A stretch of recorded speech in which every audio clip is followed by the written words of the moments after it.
ابو بکر رازی ہے جو بہت بڑا میڈیکل پریکٹیشنر گزرا ہے 10ویں صدی عیسوی کا. اس نے میڈیکل سائنس کے اوپر کتاب لکھی الحاوی، 25 جلدوں کے اندر کتاب ہے. فرانس کے اندر یعنی جب مسلمانوں کا توتی بولتا، مسلمانوں نے دنیا کے اوپر 1000 سال تک حکومت کی. اسپین کے اندر 800 سال تک حکومت کی.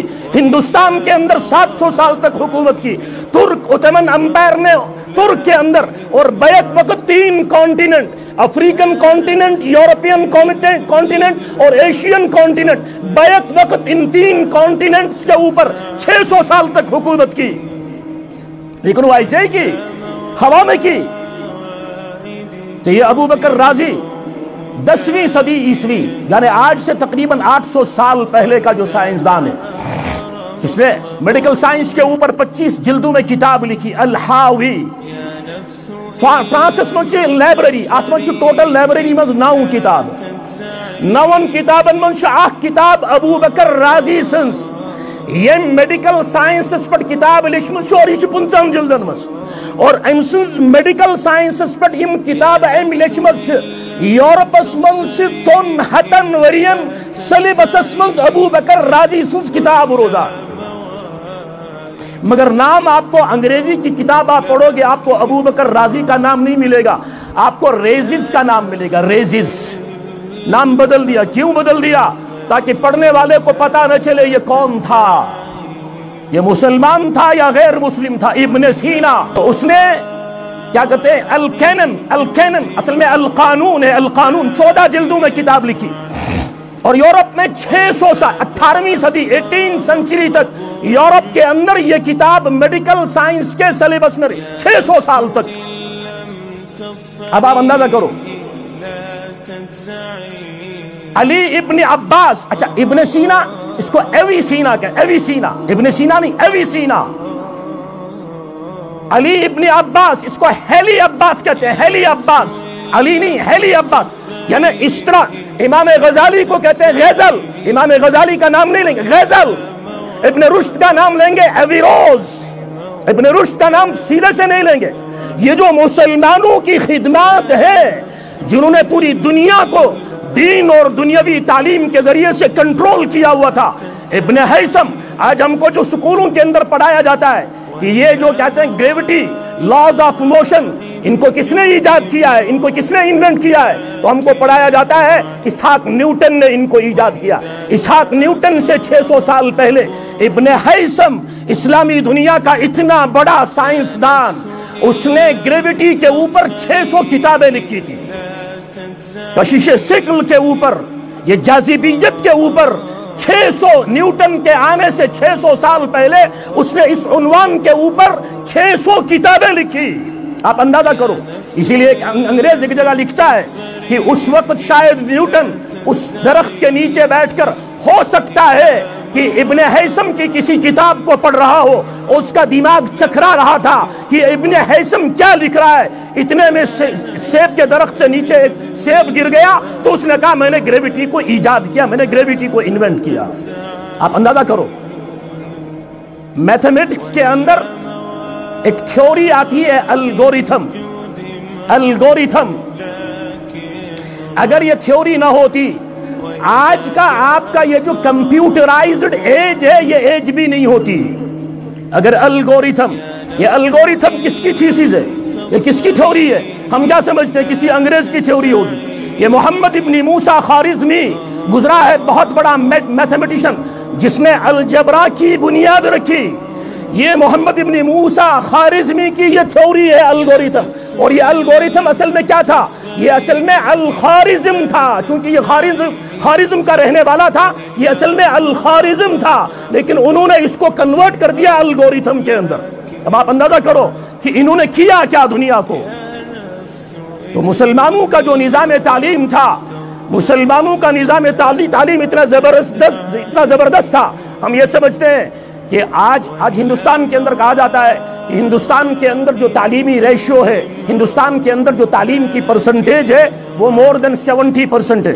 اگر کسی سے ہم پوچھتے ہیں مسلمان سے 1947 کے اندر 70% تعلیمی فیصد رہا ہوگا یا کم رہا ہوگا یا زیادہ رہا ہوگا، اکثروں کا جواب آتا ہے کہ کم رہا ہوگا، حالانکہ یہ جواب ہی غلط ہے۔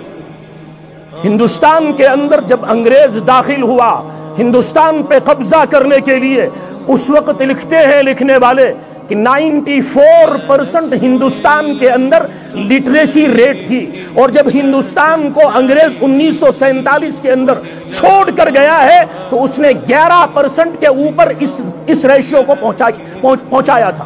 11%، کہاں 94% اور کہاں 11%۔ اب آپ اندازہ، اب اس کی پریکٹیکل ایگزامپل آپ لے لو، سری نگر کی لے لو۔ آپ کے سری نگر کے اندر جامع مسجد ہے، یہ کیوں آپ رہے یہ کتنی پرانی ہے؟ اچھا اکھک دیودور شدی کھڑا، یم کم کھڑا کری، وہاں تو کرین نہیں تھے، وہاں تو صرف مزدور تھے، یہ کیسے کھڑے ہو گئے؟ آپ کی عالی مسجد کے اندر یہ جو دیودار کھڑے ہیں یہ کس نے کھڑے کیے؟ ہندوستان کے اندر یہ جو تاج محل ہے، آج کی ڈیٹ میں لوگ کہتے ہیں کہ one of the seven wonders of the world, کہ دنیا کے 7 عجوبوں میں سے ایک عجوبہ تاج محل ہے۔ تاج محل 16ویں صدی عیسوی کے اندر بنایا گیا۔ تاج محل کا آرکیٹیکٹ کون تھا؟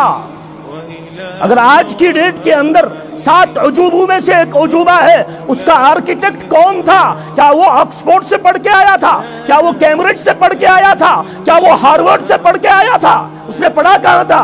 وہ احمد لاہوری، جس نے لاہور کے اندر ملا عبدالسلام کے مدرسے کے اندر تعلیم حاصل کی تھی، اور مجدد الفسانی رحمت اللہ علیہ کا وہ کلاس فیلو تھا۔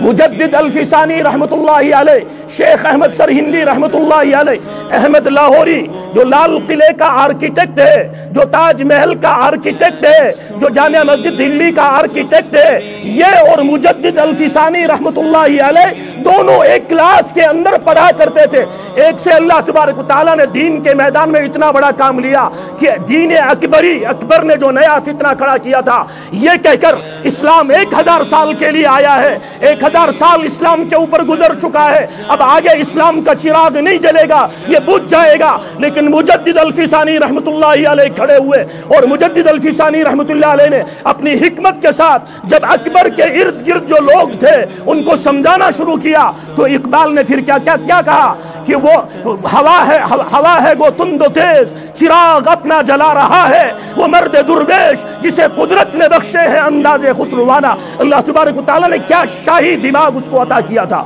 ہاں، گردن نہ جھکی جس کی جہانگیر کے آگے، اقبال نے کہا مجدد الفسانی رحمت اللہ علیہ کے بارے میں، گردن نہ جھکی جس کی جہانگیر کے آگے، قدرت نے بر وقت جس کو کیا بیدار،